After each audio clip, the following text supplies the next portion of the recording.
start by introducing three of them, who will each be available for one-to-ones afterwards at the back of the room. And for the Ethiopians, there are translators available.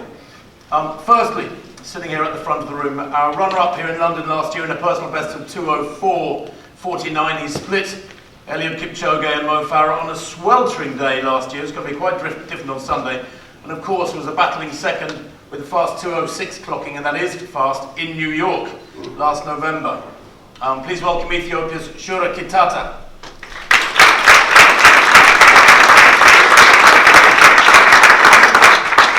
We have the world record holder, no less, at the half marathon with an amazing 58:18, taking it into new territory. Frankly, in Valencia last October, he ran a personal best of 2:05 in Amsterdam back in 2017, so he didn't come from nowhere, that's for sure.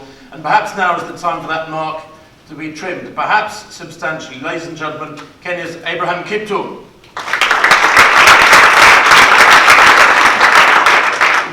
And last but not least, a man making his Virgin Money London Marathon debut, although as 2017 World Championship silver medalist, he does know the streets of London. He was the Dubai winner back in 2017, he knows how to win, and he was third there last year in a personal best of 2:04.06. That's quick. It's Ethiopia's Tamirat Tola.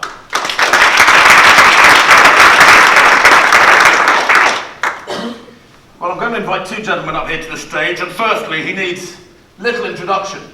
This man set a fine UK record last year that Hugh mentioned in those very hot conditions, far from ideal, with 2:06.21, and improved on that substantially, nabbing the European record to go with his European 1500 metre record, and I think that is a span that is unique in continental record terms, with his comfortable looking win in Chicago last October in 2:05.11. It's of course Sir Mo Farah.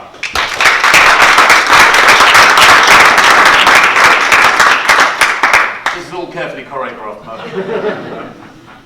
And finally our defending London champion, the Olympic champion, and of course since Berlin last September, the world record holder, the one and the only Eliud Kipchoge.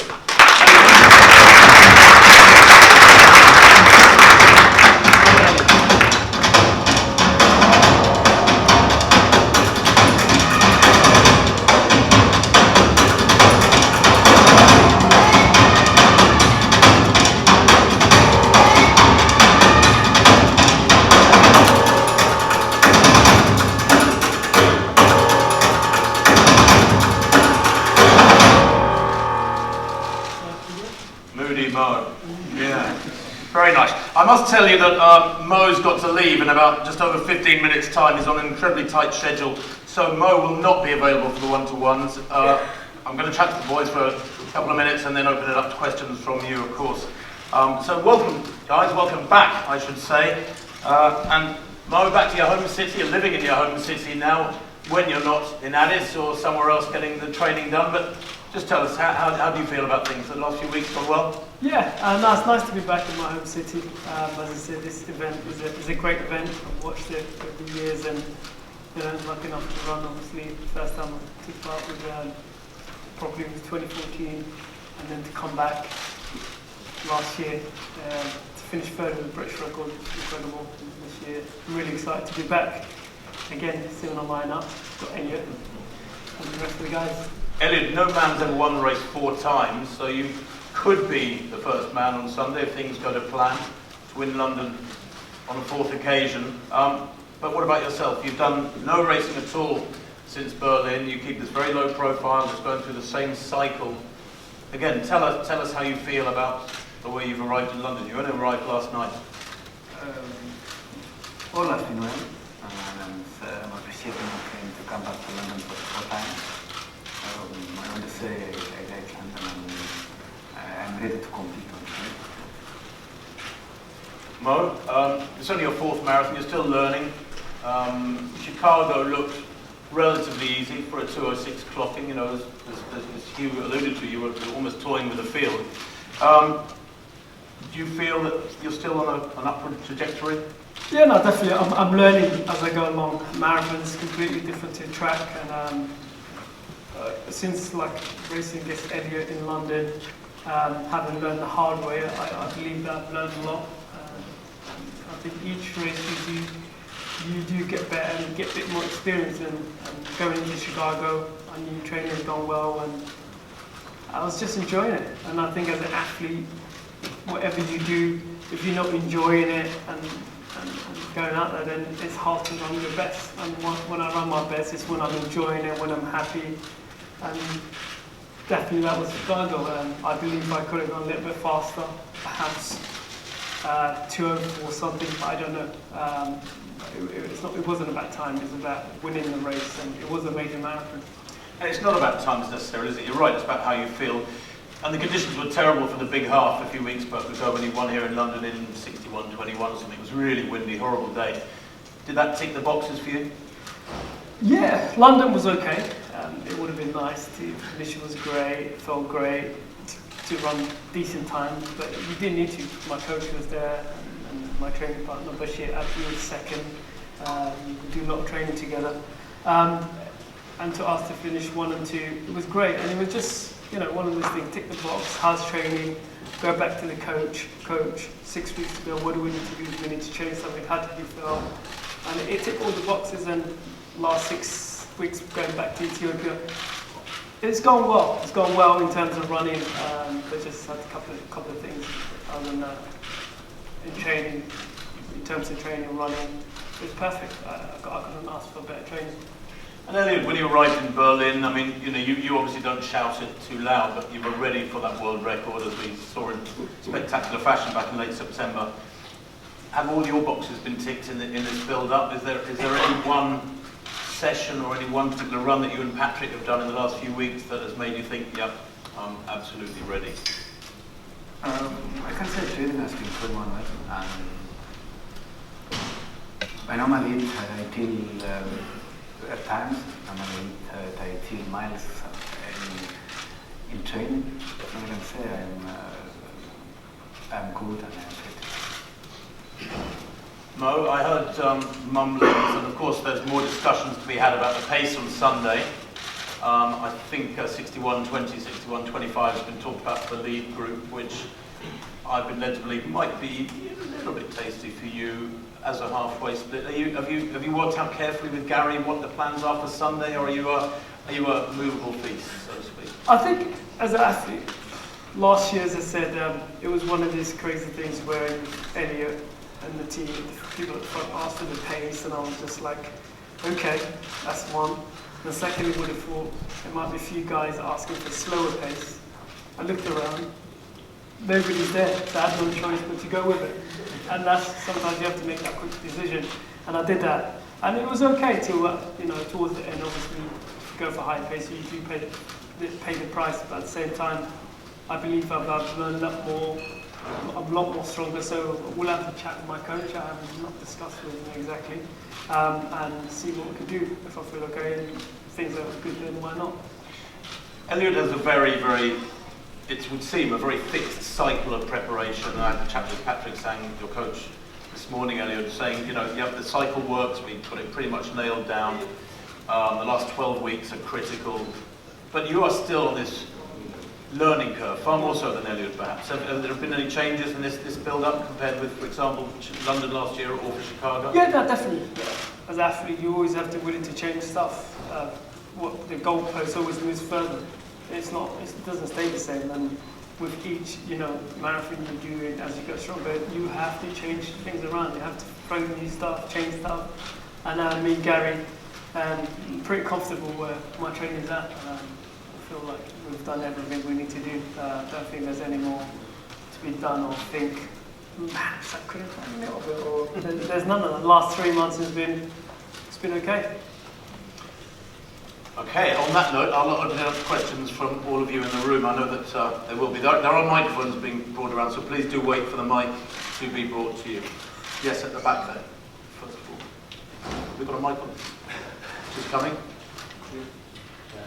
Hello, this is Mohammed Taf from the BBC. I have a question to Eliud and another to Mo. A question for Eliud. Are you going to ask the pacers to run a world record in the first half?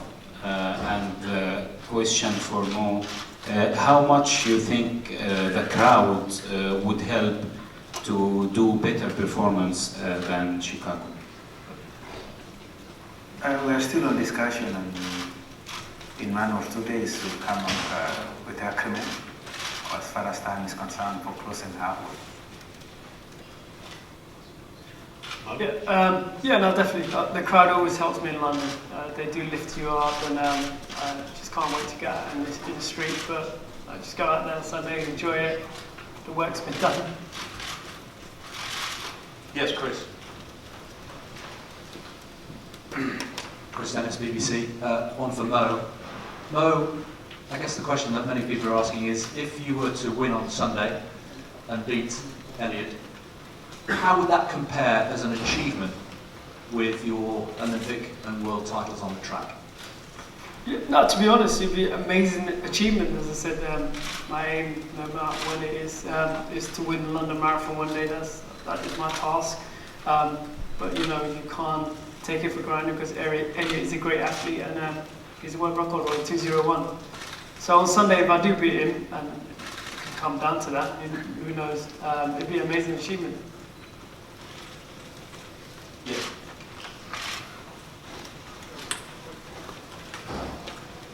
Mo, when you won Chicago, you ran it kind of like a track race and that you sort of controlled it and then you kicked sort of the last few miles. Is that how you prefer to run the marathon? And if the winning time ends up being 2:02 or 2:03 on Sunday, do you think you can run that fast to win? To be honest with you, Chicago was 2:05. I know I can run 2:05. I know I can run 2:04 something. But it's different.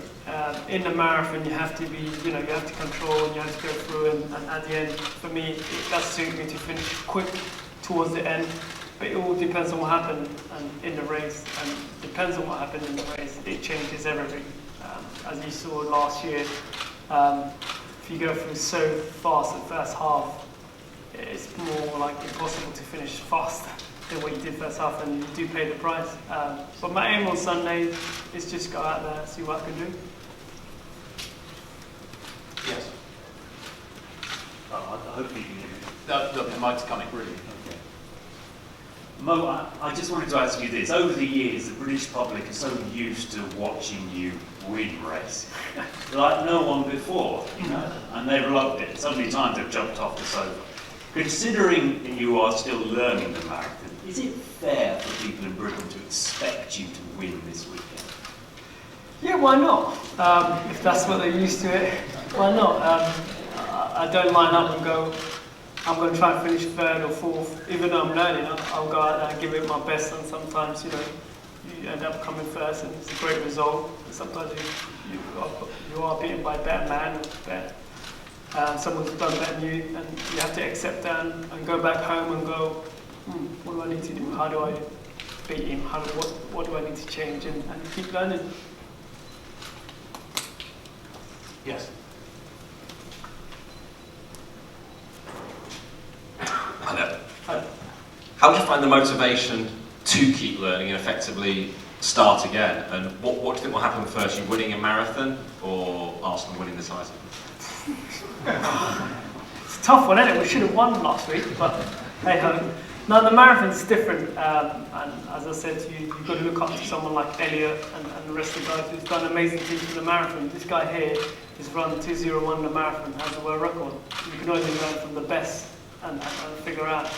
And it's part of the sports, and as I said, that's going for a marathon, you have to be willing to learn and understand and think about it. And it will take me a little bit longer, but at the same time, I'm still learning, enjoying it, and that's the most important thing. Yes.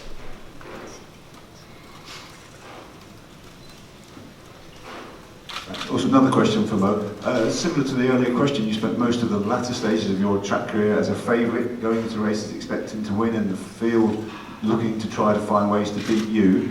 How do you mentally approach a race when there's a man sitting next to you that you know need to find something special beyond anything you've previously managed to beat him? Yeah, you have to stay positive and strong, and at the same time, I think Eliud has slightly bit more pressure, I would say, than me. Even though I'm in London, but at the same time, as I believe most of my training, everything's been done. I just have to be smart in the race and give it 110%, and you will get that from me. Eliud, you don't look like a man who's feeling the pressure. Do you get nervous? I mean, you're a swan, so you look serene on top, but actually there's a lot of action going on underneath. Do you panic, or do you sleep incredibly well these last 2 or 3 nights? Do you not get nervous? Yeah, I'm a human being because I normally get nervous. You do? Yes. Just very good at hiding it. Very good, guys. Yes, John. Mo, do you think this is the fittest you've been for a marathon of the 4 you've run? And what else do you think you still have to learn in a marathon? It's a good question. In the marathon, yeah, I'm fit. I'm fit, and yeah, I've done some great training over the last 3 months, and I believe I've done everything. And what, am I still learning? You said your second question. Yeah, I'm still learning, and you only learn from races. The more races you do, the more you learn. But I think I kind of learned the hard way. You know, not going into straight thinking about marathon. I just need to go to the low-key marathon where you win 2:06, 2:07, 2:08. I've gone straight in the deep end, and sometimes you learn quicker. And I believe I learned a lot from last year and Chicago, and previously in 2014, where I said I'm just going to catch them up towards the second half, and that didn't happen.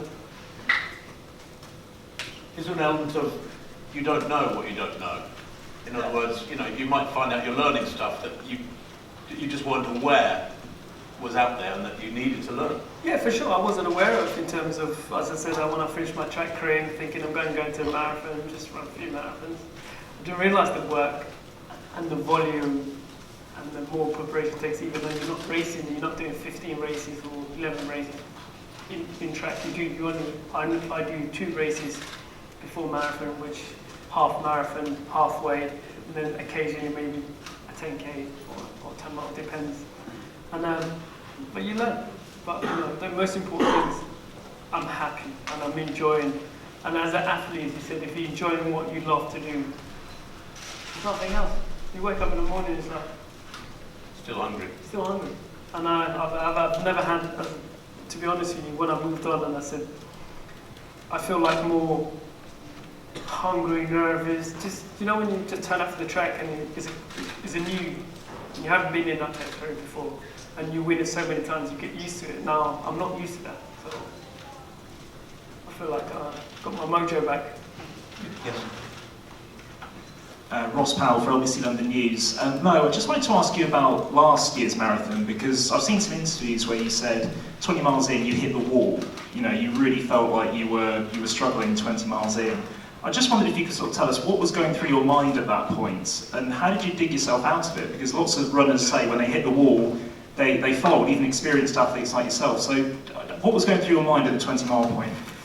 So at 20-mile point, I believe it was where Eliud slightly increased the pace to get rid of us, which is normal.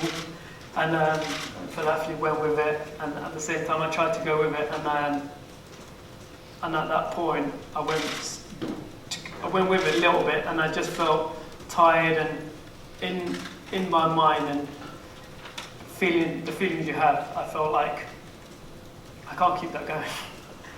I'm not going to finish if I keep that going. So you end up taking it back a notch and just following through. But every athlete goes through that, and even I'm sure Eddie will tell you, not all his marathon, he's not felt great, but somehow he gets through it because the work you do gets you through it, and mentally, all the preparations, everything you do, and that's what I was thinking at that point. I was like, I need to get through it, and somehow I got through it. But you do feel it at a certain point. We've got to wrap very shortly. Jess, did you have a question here at the front? Just a couple more questions, I'm afraid. Eliud is staying with us. Mo has got to be whisked off. I just wanted to ask you both, this has obviously been billed as the big head-to-head. How much do you relish taking on such top fields and being part of them and going up against your other fellow top athletes? No, I'm sure Eliud would say something as well. It's great for the sports. It's what the sports need. Eliud is a great athlete. He's a world record holder. He's won so many marathons, and I know I've won a lot of medals on the track, but it's the next chapter of my career. We're going to the marathon and learning and I believe that I can run decent and win more major marathons. I can say is maybe getting all the top guys to compete in London is a positive thing. It's a plus the sport, it's a plus the whole fans to see that people competing, even not even competing but participating and running in a positive way to finish the whole miles. Okay, a final question, yes, Chris. And then, of course, all the guys, bar Mo, are available, not indefinitely, but for a while after this. Mo, just tell us about water bottles and drink stations. Have you sorted it out? Elliot will tell you a little bit like how to pick it up. You're just going to watch him how to pick it up. Now, last year, to be honest with you, I struggled a little bit picking up the bottles. I knew I dropped one, but early on, we had exactly the same bottles as another athlete, and we was on the same table. So for me, if the bottles are exactly the same on a similar table like this, you just end up going for one, and the one I went for it wasn't mine. And I was like, where's mine? And mine was just next to it. So I was telling the bike man to just tell me which one's my bottle. I wasn't telling him, get me a bottle and give it to me. I was just asking him, which one's my bottle? Can you point to it and tell the people to just point at my bottle, or because there's exactly the same bottle next to me and I don't know which one's mine. I believe he took a little, well, Gary reckons he took a little bit out of me, but it's fine early on. And I knew at that point, early on, I had to tell him, because if I carry on all the way to 15, 20k, you pay for the price not getting a drink. Well, you'll get that bit right this year, for sure. Hopefully. Hopefully. Still a learning curve. Mo, Eliud, thank you very much indeed. We do have to wrap now, I'm afraid. As I've said, the guys are all around apart from Mo. Thank you very much indeed, Eliud, Mo. Well done, and look forward to Sunday. Yeah, and the training's gone all well and everything else, but there was just slightly bit of problem with my hotel I stayed in Ethiopia, where someone at the hotel gone into my bag, opened my bag, took my money, took my nice watch my wife bought me a present, and just to be honest, it's highly owns the hotel, and when you stay for 3 months in that hotel, it was very disappointing to know someone who has that hotel and that kind of support couldn't do nothing, and at the end I was just like, they couldn't do nothing, so just disappointed highly, I should say. Okay. When was this? On my birthday. Okay, well, that won't happen here.